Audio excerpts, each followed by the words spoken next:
It's not on. Ah. Sorry, everybody's awake now. Oh, Kevin giving out swag. Well, welcome. Thank you for being here. Thank you for choosing mental health over Jay Rosen. I know that's a hard one to be up against. Could we get our slide on? Yes, thank you. So, my name is Kati Krause. This is Kevin Braddock. We're going to talk about, well, what we talk about when we talk about mental health. We're going to talk about how to cover mental health in the media. Kevin and I have both known each other for a really long time. Kevin, I think she wants some swag. Ah.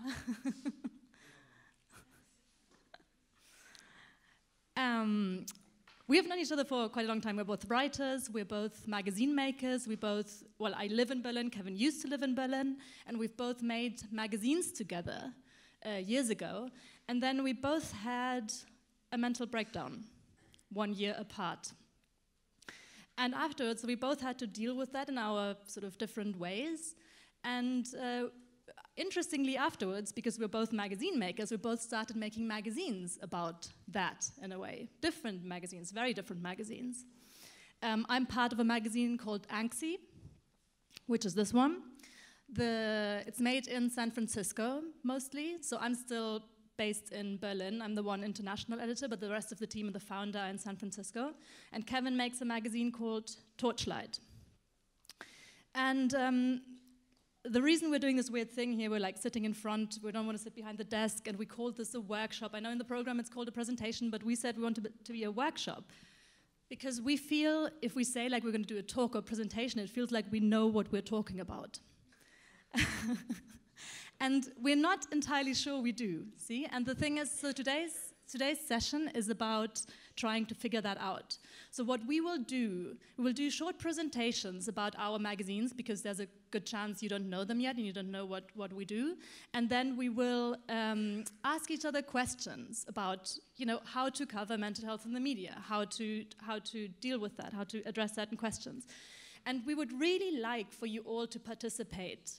So we'll start with a question session, really right after our presentations. However, since I know it can be daunting to, raise your hand and ask a question, especially if it's in a language that might not be your first language, you can send your question, if you have one, to my email address. And I will have my email open on my phone all the time. So if you'd rather do that than raise your hand, that is an option. And if you want me to say your name, you put your name under your email, under your question. And if you don't, I will just include your question anonymously. Okay? So we'll put that up again later, but that's the way to do it. We will also be outdoors later with the magazines if you want to have a look at them more in detail. All right, I think you will start. All right, I have to do this. Can we have a big round of applause for Kati, please? Thank you very much.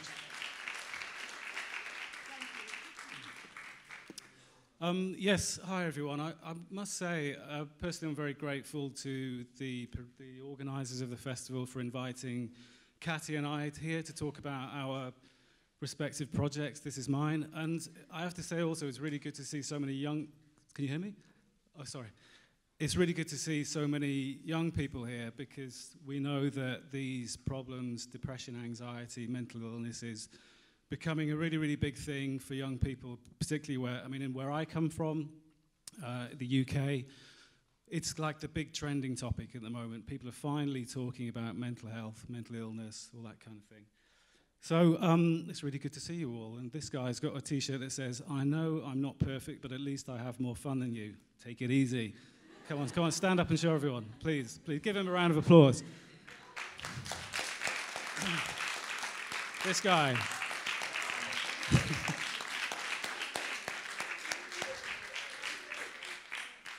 What's your name? Dario. My name's Kevin. Kati and I, we met when I lived in Berlin, And what Cathy didn't say was that we actually made we've got some history of making magazines together. We made when was it, 2013? 14. We made a magazine together called Winter. Is that Inverno? Is that in Italian? Yeah, thank you. Grazie. We made a magazine about winter because I don't know if anyone has spent a winter in Berlin, but believe me, it's the most depressing thing ever. And the winter of, I think it was 2012, 13, like the winter started in around October, and it lasted until about July. Yeah, well, you know, it just went on and on and on. And we just noticed that everybody was like traumatized by this long, eternal winter thing. So we made a magazine about it, about how depressing winter is, but also like how wonderful it is when spring arrives and all that kind of thing. So yeah, depression. Yes. So I do this thing called Torchlight. The strap line is a publication about asking for help, and I think that's a very, very important message because it's something that I had to do. 2014, I was suffering very badly. I'd had what's called a major depressive episode. I've had a history of depression, but this time took me to the point of thinking, okay, I'm going to end it. And I don't want to trigger anyone by talking about the ways I was thinking about doing it or, you know, what I was really thinking about. But I had the choice. I got to a point in my life where I thought, okay, I can either end it or I can do something really frightening, which is to ask people to help me. So I put a message on Facebook. I was outside of anyone been to Berlin? Hands up, you've been to Berlin. You know where the TV tower is? You know the big thing in the middle? I was there on a Sunday. And yeah, so asked for help, some people came, and since then I've been on a kind of recovery journey, changing life. So, and I made this, oh, there we go. Is it working? Sorry, we're having some technical difficulties. Quickly, not technically prepared. Here comes the man.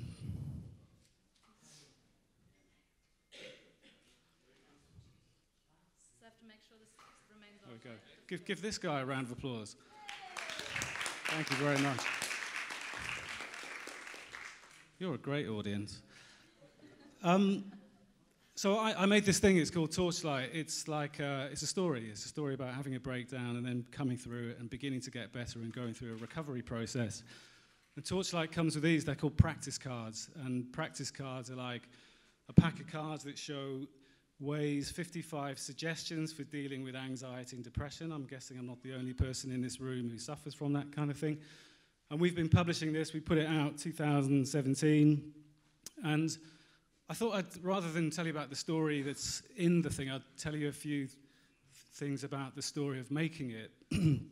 So I was living in Berlin, had a breakdown. I was an outpatient at a psychiatric hospital there, then went back to the UK where I come from, and I was living there. And there was a guy, a friend of mine, I hadn't seen him for a long time. My background is in magazines. I've worked for things like GQ and Esquire and Vogue and Style magazines, that kind of thing. And there was a guy that was a friend of mine that was like checking in a lot. He was looking after me. He was on the phone ringing me up, calling me, how you doing, that kind of thing. And one day he said to me, you know what you need to do from now on about this stuff? And I said, no. And he said to me, you need to be really honest and open about it, and you need to confront it all head on, you know, be completely direct about these things, telling people about what you're suffering. And seeing as you're a writer, why don't you write it down? I thought, that was a very good idea. I like that. And I said to this guy, you know, why he was very, very insistent about it. He was really like, this is what you need to do. And I said to him, you know, why do you feel that way? And he said, well, because my sister had what you've got, and she didn't make it. She took her own life, right?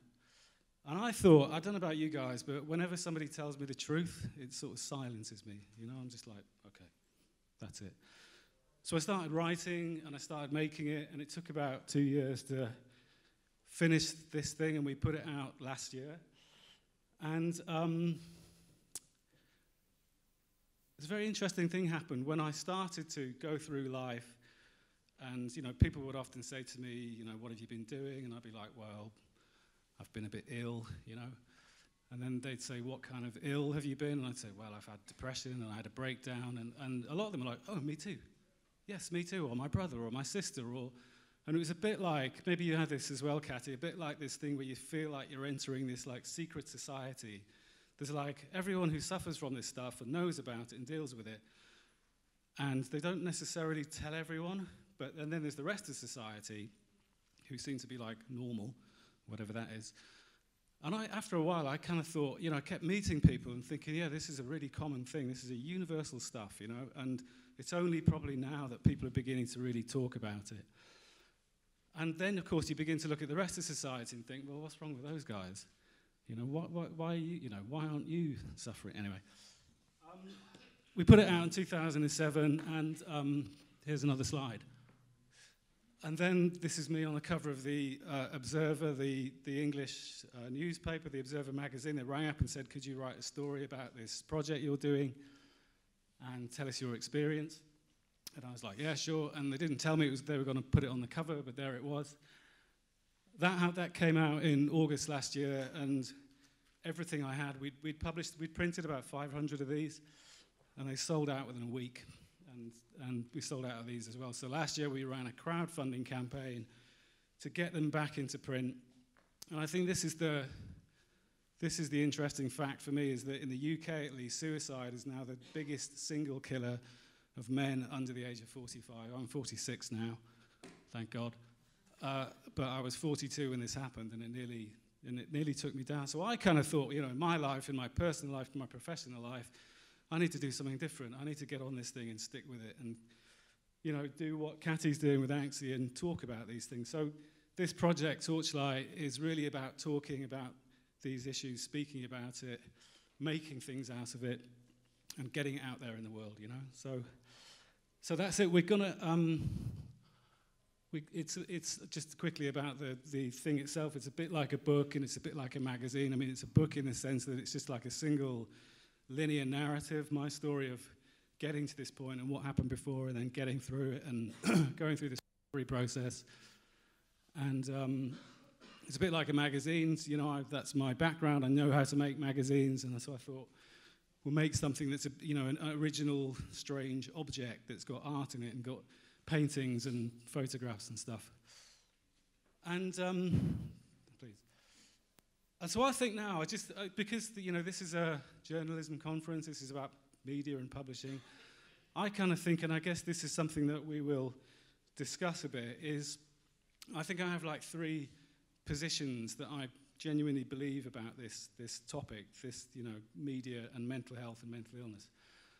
And the first thing is, to me, it's all about being honest. I mean, I don't know about you guys, but having spent quite a long time in the media in the last 20 years, there's an enormous amount of bullshit around. There's a lot of, as we say in English, bollocks about. And I think that talking about these things, the only way to do it is really to talk about it very honestly, getting to the heart of the subject and really saying, look, this is what it's about. And on the cover of Torchlight, we use the words. We use depression, and we use anxiety, breakdown, recovery, and so on. So that's the first thing, is about being honest about this stuff. Thank you. And the second one is making it emphatic. A few of you have got the Ask for Help badge. I mean, to me, this is the very important message. I mean, I think that in the UK every year there's about 6,000 suicides.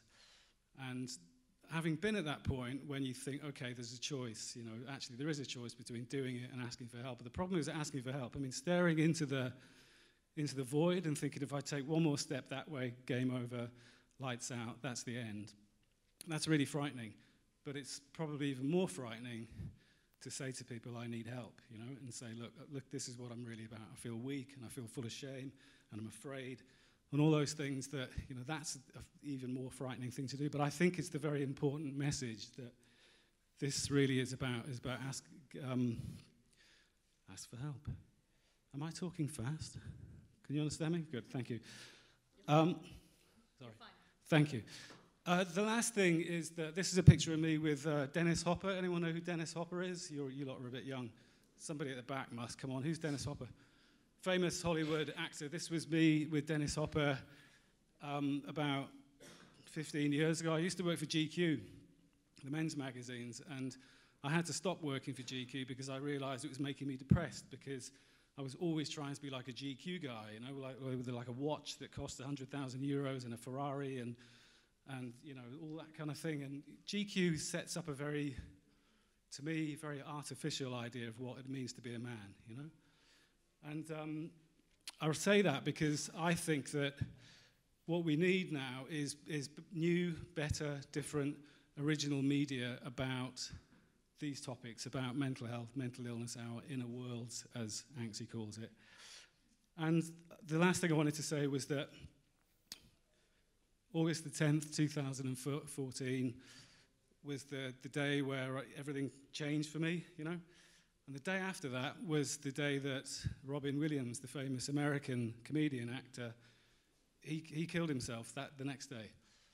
A huge tragedy, you know. And of course, what happened then was that the whole of the next week there was lots and lots of media reports about mental illness and men and mental illness and men and depression and so on for the next week, you know. And then the week after that, nothing. And I think this is a topic that, you know, it's a kind of trending topic now, and we'll discuss a bit about that. But I think it needs to be on the agenda all the time, and I kind of think we have to invent new media to keep it there. So that's what part of what this project is about. And this is the last thing I wanted to say, which is that this stuff works. This was a post on Facebook, a guy called Zaran. It's okay, I asked him if I could use this. But he found out about this thing. He did what I did. He went to the hospital where I went to, and he's still alive because he was going to do it as well. So that's Torchlight System. Thank you very much for listening. And now it's Cathy's turn. Thank you. Wait, I have to switch. All right. Thank you very much. Okay, I'll try to walk you through this. I might repeat some things that you already said, but I think that's the nature of these things. So, as I said, our magazine is called Anxy. It's the brainchild of a woman called Indira Rojas, who is from the Dominican Republic. She lives in San Francisco now. She had the idea to launch it 2 years ago. It's a biannual publication exploring personal narratives and mental health through an artful and creative lens. So we always say our mantra is we want to smash stigmas around mental health, right? We want to make mental health something that it's not yet viewed as. We sort of launched the project officially in late 2016. In September, we had a Kickstarter. That was how it started. We raised nearly $60,000. So that gave us the opportunity to do this. So this is a multi-people organization. We're several editors, there's a design studio involved, you know, we're doing this in a kind of a big way. And the interesting thing is, we said from the beginning that everybody who's involved in the project would get paid. So there's none of that indie media write for free stuff, right? It's like, if we do this, we do it right. Everybody gets paid. All the editors, all the writers, all the photographers, every artist, everybody involved. So that was the first issue. We've decided to do a continual Kickstarter thing, where for every issue we do a pre-sale on Kickstarter. It minimizes risk. It's one of these things that we didn't really know if, we were very skeptical. It was actually, I think it was Kickstarter who suggested we do it, and we were like, oh, we can't really ask people again. That's kind of, that's sort of cheeky. And it turned out it worked really well. It's just like, hey, you can pre-order your magazine on Kickstarter, and it means that we don't have to worry about, in the end, selling the magazines. So that was the second Kickstarter. The third one, so we have 2 issues so far. The third issue is nearly done. So we'll do our Kickstarter for that, our pre-sale for that next month. And luckily as well, we're very happy to say that so far it has worked well economically. So we're nearly out. We actually printed 8,000 copies of the first issue. And we did worldwide distribution right from the start. So we had printed half of them in Canada, half in Berlin. So we're doing European distribution from Berlin and North American, and European and rest of the world. And we're nearly out. I think we have like 400 or 300 copies left of issue 1 now. And issue 2 is on its way there. So it's that works well. So I'm just going to show you some slides. Anxy is a monothematic magazine. So the first issue was the anger issue. The second one was the workaholism issue. The third one, which comes out next month, is the boundaries issue. So we kind of like pick these themes, and it turns out, you can sort of pick any theme and anything works, because there's like something you can, as anything you do, you can talk about, and you can go really wide and broad. So what we tried to do is to be as diverse as possible. We tried to get really many different voices in there. And that's, I think, is an interesting experience for me as an editor, because it means I edit lots of things that I really don't disagree with. Like, I edit things that I read and I'm just like, seriously? Like, really? And then I think about it, and I think about it, and I sort of like go over it, and I have to go through the same process as an editor that we want the reader to go through, which is, to take other people seriously, to think about something. Yes, that person does actually have an issue with that thing that might not seem important to me, but it is important to that person. So we try to be, so diverse in sort of the more North American sense. After all, it is a very American magazine, and being based in Northern California, you can imagine that it's all very progressive in our politics, and we really aim to be inclusive, which is hard. It's really hard. But we also try, my personal background is much more international. I feel like I've always made very international magazines, so I always try to get writers from South America and from East Asia, to get people from the Middle East, apart from Europe. Because I think there are very different experiences and voices there. So it's a mix of, we do like a mix of op-eds, we do personal essays, we do reported story, we do photo essays. And we have decided, so the other thing is to do this thing in print, even though of the whole team, I was the only person who had ever done anything in print. And still, Indira, when she said, I want to make this magazine, she decided it has to be in print. And the idea there was apart from this whole idea of like print is something to look at, and it has a different reading experience. I think it's more intimate in many ways than the internet, in a very different way, but it is. But it was also for us a thing of pride. We're like, people talk about mental health on the internet, and that's great, but we want to really go out there and say, look, we've got a great cover. Like, I can carry this under my arm and walk around with it in the street, and I can be proud of this. We don't have to hide. That was really something very, very important for us. The motivation behind Anxy, I'll give you some stats. Kevin talked a little bit about that as well. But these are World Health Organization stats, right? So you say depression affects about 350 million people worldwide at the moment. 90% of suicides in the developed world can be attributed to mental illness. And the last one I found out last night, which I didn't know, so it's over 1/4, 27% to be exact, of the adult population in the EU has experienced at least one of a series of mental disorders in the past year. So if you think about that, look, think about the people in this room, and think like 1/4 of the people in this room statistically have had an episode of mental disorder in the past year alone.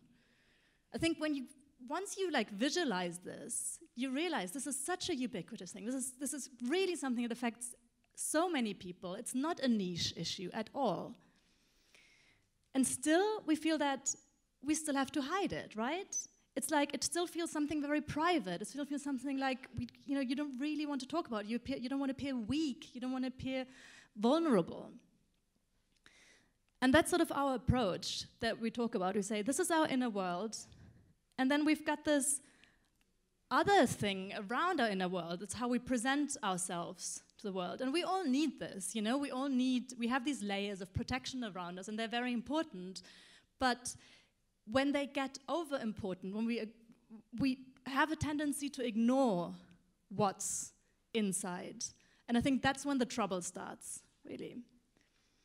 Because that's where all the other stuff is, the stuff that we don't want to share on Instagram and Facebook, and the stuff we don't tend to like talk about in work meetings, these things. So we might not even talk when we get together with our friends.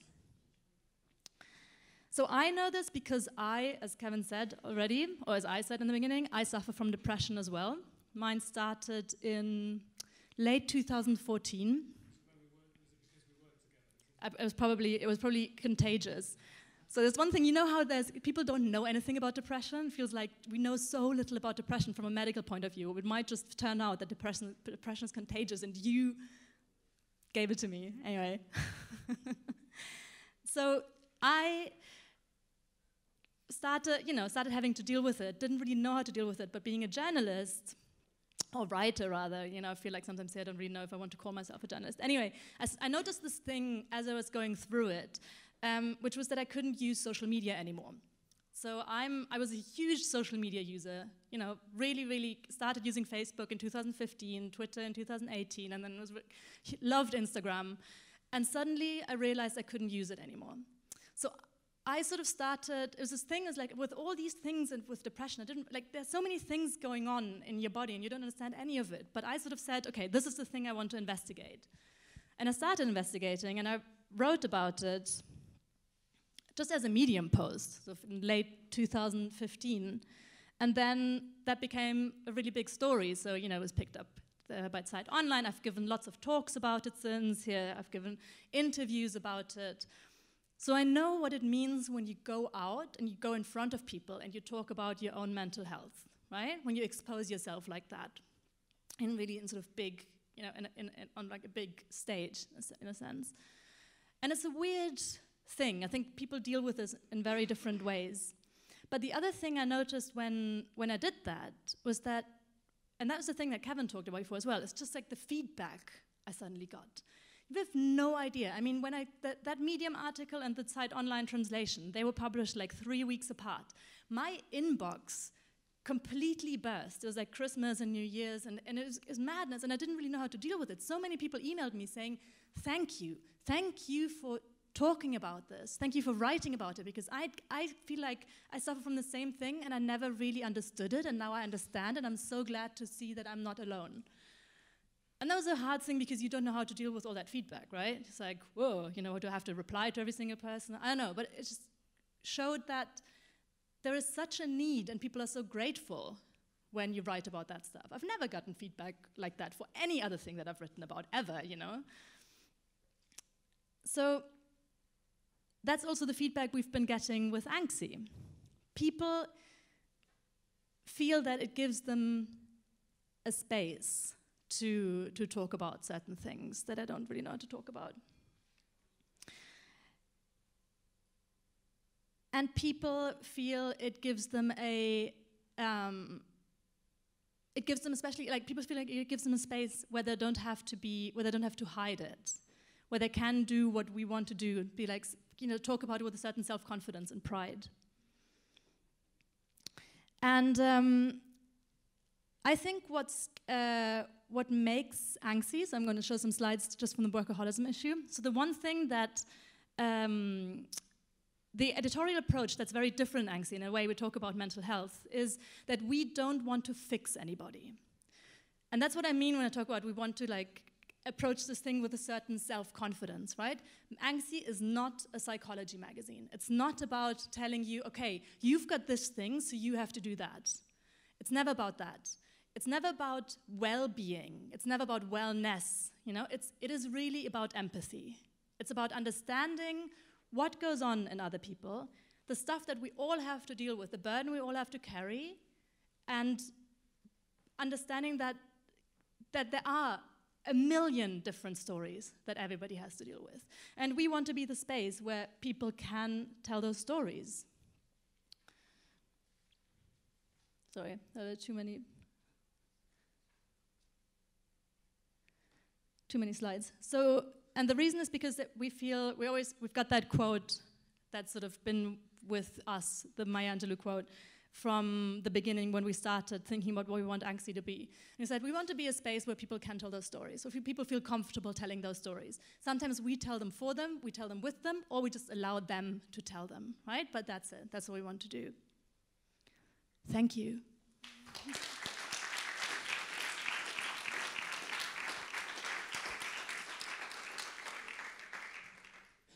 I'm going to go back to this.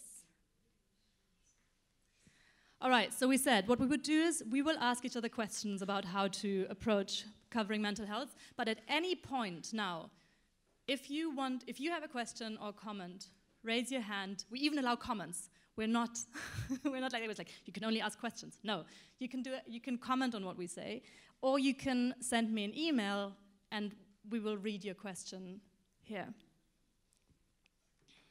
What are my questions here? Do you want to start? Yes. Hello again. The first question for me, for Cathy, would be about the mental health, as I mentioned before, about it being a kind of trending topic, in the sense that certainly in the UK where I live, it's been this thing where we've had, you know, people like Stormzy, the rapper, and Prince William and Harry coming out and saying, oh, I've had depression, anxiety. So it just really seems to be sort of in the air at the moment. And whether that's like a question of more people, more mental illness, or more people talking about it. I was interested in, I mean, I suppose it's a symptom of the times that we've ended up with 2 magazines about this topic. So I wondered how Anxy deals with that particular issue. Well, we're sort of happy about that issue. We're happy that it's becoming a trending topic, if you want to call it that. We've had, I think the one thing that, the one criticism that has come to us was that Anxy is too pretty. Anxy is too well designed. It looks too good, you know? If it's kind of the, I can't remember the exact criticism, but I guess it was something like we're sort of, you know, trying to, I guess what would the equivalent of greenwashing, you know, just make mental health into something, you know, it's a serious subject, it shouldn't be that pretty. And I always felt like that's silly. Whatever gets us, I always felt like the design is the Trojan horse in this case. People pick up this magazine and they don't think of Psychology Today, you know, they don't think it's oh my God, I'm gonna have to read about like, you know, somebody's, I don't know, struggle with their addicted mother, or, you know, those things. No, you start looking, you're like, oh, this looks really nice, and you get into it. It pulls you in. And it also, the other feedback we've gotten is that it makes for, it counters the sometimes very sort of, well, difficult content that we have, that it makes it easier to deal with, I think. But I mean, if it becomes a trend, honestly, then, you know, if Beyoncé wants to do you know, like she did with feminism, she wants to do something about mental health, or the royal family, the British royal family have done it, right? I think every little helps.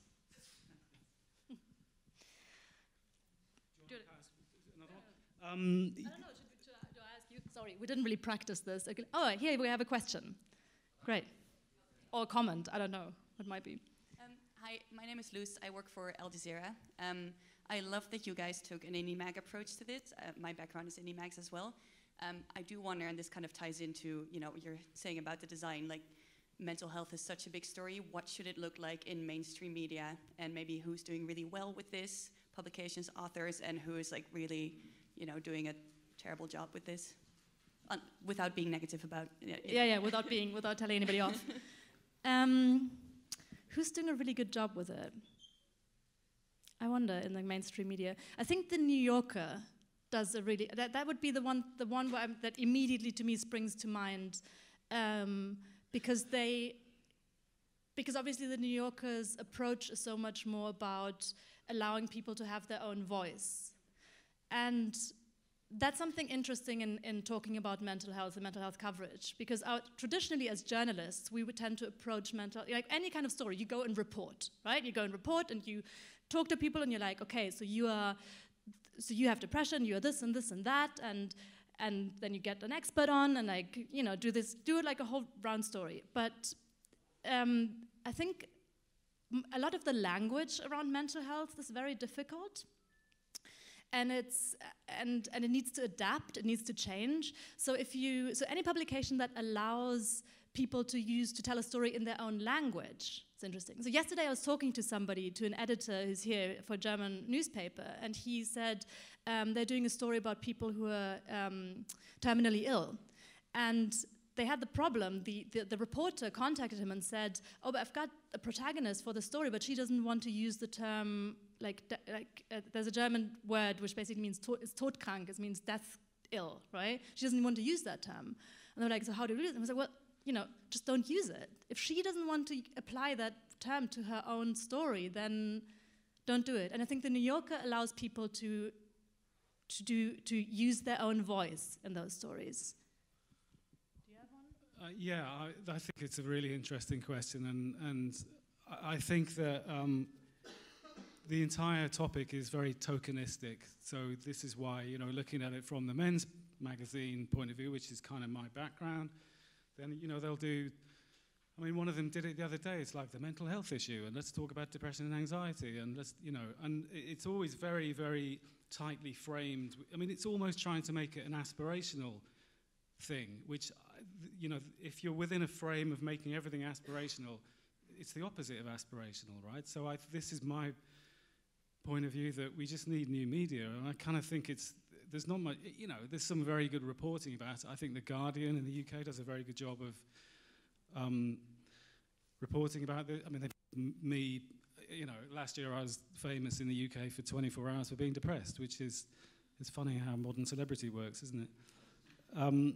So I think that, they're willing to kind of like have a punt on it, I think, but generally, to me, the thing is that, inventing new ways to, basically inventing a new language, so a design language, for instance, or a relationship between a media title and its readers, in the sense, what we do with Torchlight is we try and introduce it to people in storytelling meetings, which I think is the best way to do it. So come along, there's maybe 10, 12 of us, we tell a story, we hear a story, a bit like an AA or a 12-step meeting, and suddenly you've got a space where people can talk, and the point of this is to get people talking, rather than to be reporting on it in that kind of like, because we'll get this stuff, we'll get like the mental health epidemic.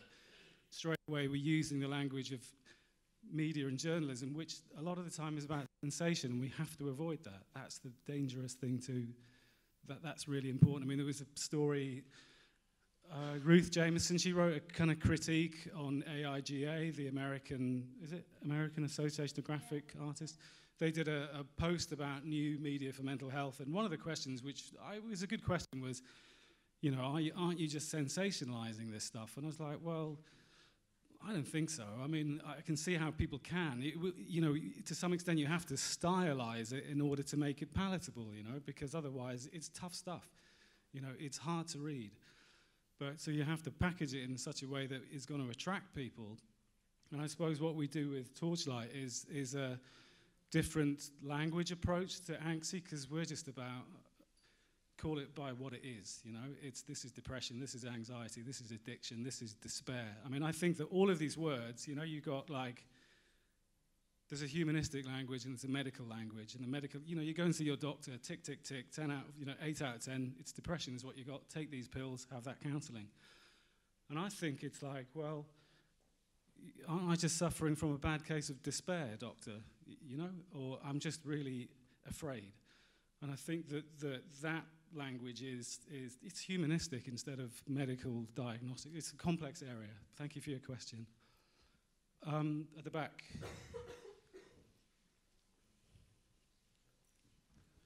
Hi, I'm Jeff Jarvis from CUNY, City University of New York. Thanks for doing this. Thanks for doing what you do. Thank you. I live a very public life. Blogging did that. Now Facebook does that. I find benefit to that. You're now being very public about this, and I'm grateful for that, and I think it's wonderful. I'd like to hear your views on the benefits of publicness, on the risks or dangers of publicness, if you see any, and what you advise, especially young people, about being public about their own anxiety and depression. Thank you.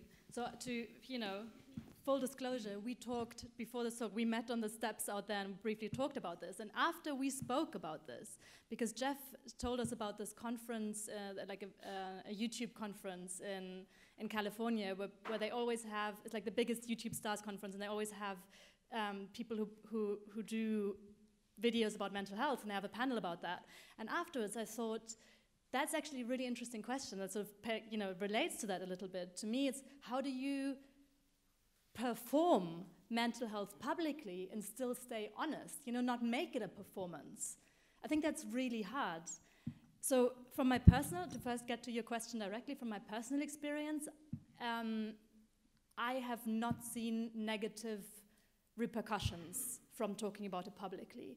So before I published that Medium post, I showed it to a bunch of friends, and my best friend, actually, she was the one who said, are you sure you want to publish this? Are you sure you want to do this? Are you sure you want to put yourself out there to be the woman with depression? All those labels.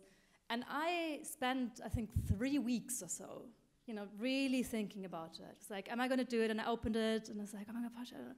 And in the end, I thought, you know what? I'll do it. I felt like I don't think, especially like at that moment, there was a point in my life where I felt like I just have to talk about this somehow. It was cathartic. And I'm amazed that there are, for me personally and professionally, no negative repercussions that I can tell. I have not gotten, no personal attacks, but also I'm a freelancer, I have to constantly, in a way, sell myself. And even being public with possible employers hasn't really damaged my career, if you want to call it that, so far. So I think there's a thing about, everybody has to decide it for themselves. I think that's very important. There is no right way to do it. For example, I've never spoken about it on social media. That was never my thing. I was like, social media for me is not a forum where I want to talk about my depression. It's definitely not. It was just like, for me, it's so different. I was like, I'd rather quit social media than do that, because then it would have felt like performance. But I can stand up in front of you and talk about it. So because that's a different dynamic, right? Like there's something very intimate about doing this. And I think that's the experience I've had so far, that the moment I tell somebody, oh yeah, I suffer from depression, you immediately open up it's like a magic trick. You immediately open up a new sort of relationship with that person.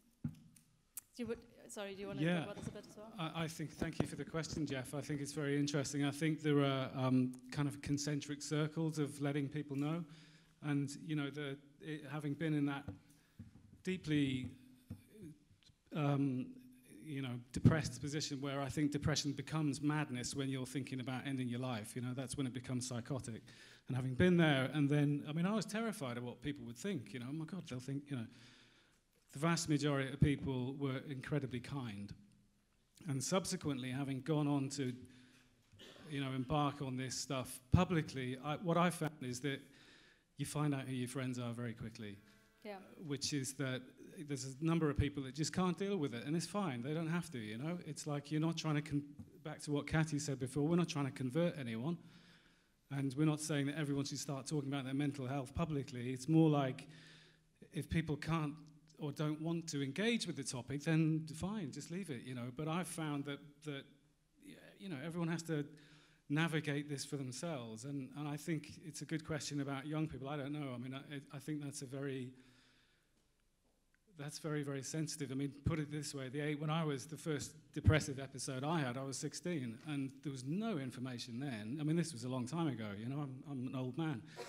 But I just had to live with it in my head, and it took me another 5 years to get to see a doctor who said, oh, it's this, and then, a subsequent series of episodes to be able to think, okay, you've got to take this seriously.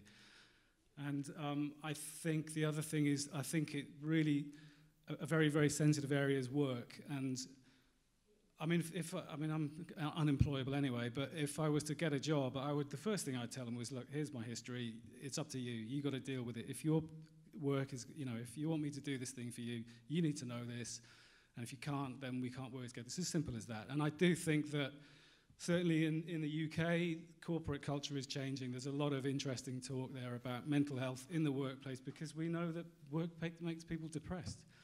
You know, there's a good reason why people are burning out, and I guess that for kind of, you know, business leaders, if they see the bottom line going down because people can't come to work because they're depressed, they're going to have to do something about it. It's as simple as that. I think we should only do one question each. But okay. I have one that actually relates to this that came in by email, so let's quickly do this. How would you explain the epidemic of mental issues? What could be the cause? I guess the mental health issues. What do you think? How long's a piece of string? I think the world is unbelievably complex and insecure and getting more complex and insecure, and I think we have a very a shifting idea of what meaning is, and I think that humans have a desire for meaning in life, and it's hard to find it, and I think that the world of work is insecure, so we find it difficult to speculate on a stable future, and I think that I'm British, and we have this thing in the UK, it's called the stiff upper lip, and for hundreds of years we weren't allowed to talk about our feelings because the royal family didn't think it was the right thing to do. Yeah. And that's changing. You know, you people suddenly, the British people have discovered that they have feelings. It's amazing, really. You know. I mean, honestly. I actually think, so I'm much less philosophical than you. I think there is no mental health epidemic. It's the same as ever, right. And the only difference is that we talk about it now. Really? Yeah. Okay. That's but there's no proof. So there's nobody knows really, right? We don't know. No. Should we take, where's the question? Yeah, there. Hi. So I'm a reporter based in Alaska, northern United States, and I do a lot of reporting on mental health, and I do a lot of community conversations around the topic of mental health. And I guess my reaction is to what you were saying earlier about, well, you haven't had any repercussions for going public about it. And there was a woman who I've ended up working with fairly considerably, who came out and is very public about the fact that she's bipolar, which is different from depression, which is something that people are frightened of. And so she talked about being bipolar, and she talked about her suicide attempts. And since then, she hasn't been able to get a job, except for within the mental health publicity world. But one thing that she said to me that stuck with me and has really influenced the reporting that I do is she talked about how people are really reticent to talk about mental health and to come together, which is true. We had a community conversation, and the only people who showed up were those who were willing to talk about their experiences. Nobody wanted to listen to them. But she said that people are more willing to listen when you talk about stories of recovery, which brings me to my questions. And a lot of the reporting I'm doing right now is focused on recovery and resilience. Torchlight is focused on paths to recovery. Anxy is focused on experience. Can you talk about kind of why you've chosen those two different trails? And then also kind of, with Anxy, what sort of response you've gotten to that in terms of, do you end up providing personal stories of recovery, or is it just experience? So, thank you. That is, I know it's such a cliche thing to say, that's such a great question, but it is a great question. I think, so we haven't done I'm just like going through the two issues, and I think we haven't done stories of recovery. No. What we do is stories of people just dealing with it. And at the end of the day, I mean, the story of recovery, I know that's a much more appealing story. That's the Hollywood version, right? It's like somebody goes through a crisis, and then they go and then suddenly become better. But it also gives hope. That depends on your definition of recovery. Oh. A very loud voice. I mean, that depends on your definition of recovery, doesn't it? Because once you're in recovery, it's a constant process. It's not an end goal. It's something that you're always living with. You're right. So that would be the Torchlight way of approaching it. So in that, I mean, if you phrase it like that, then I would say Anxy is a magazine full of stories of recovery, because it is all about just the stuff we deal with. It's not about the crisis so much, you know? We don't talk that much about that moment, that specific moment when you have your breakdown, when just everything ends. It's about usually about something ongoing, and how different people grapple with it.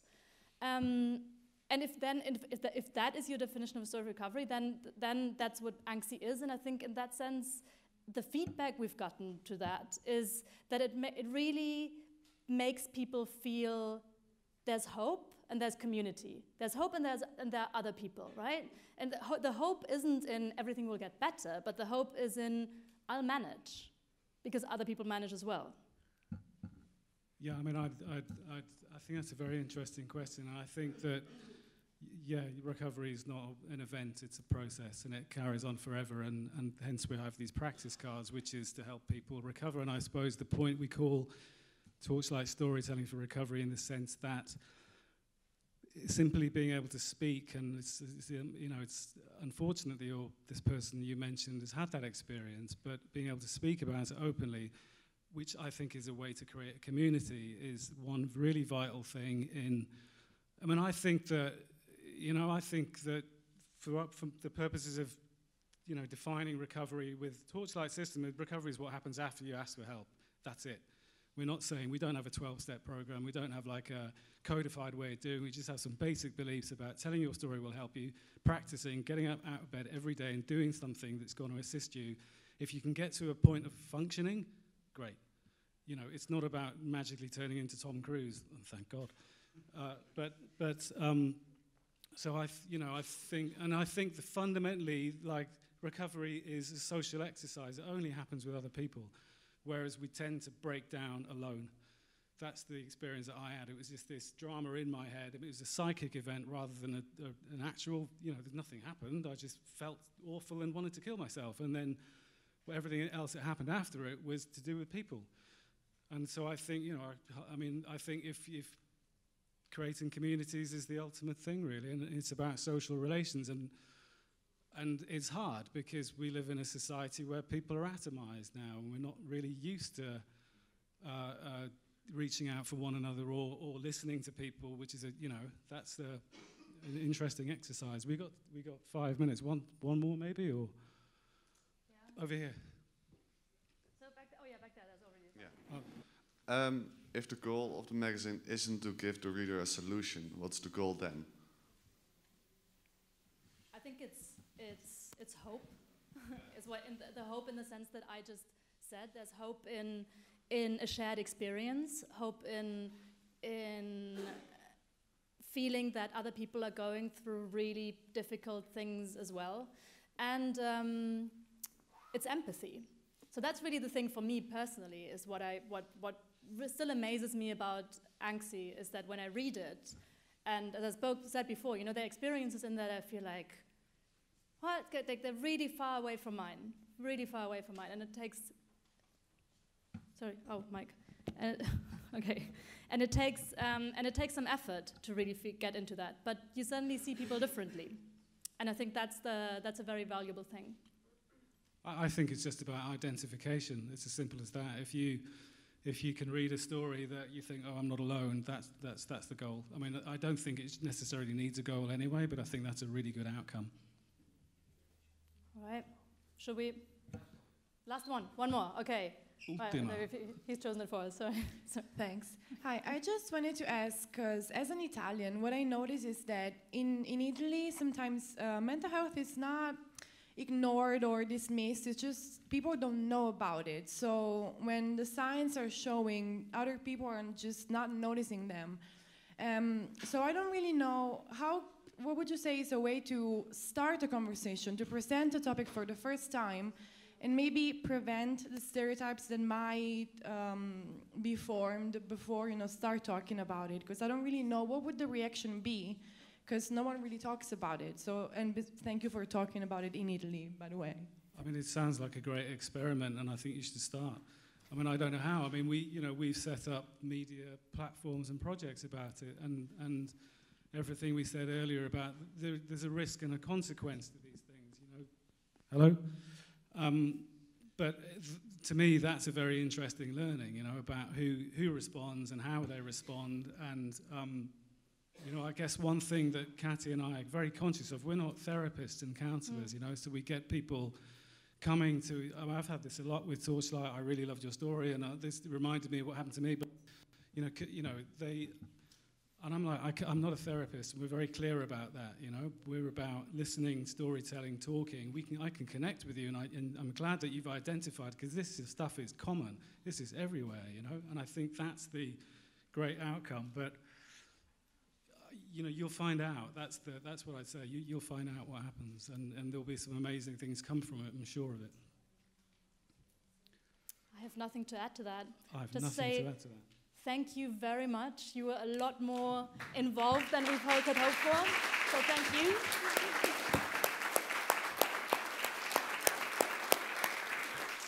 Really great audience. And we'll be outside by that well right in front of the exit with some magazines if you want to have a look at them. All right?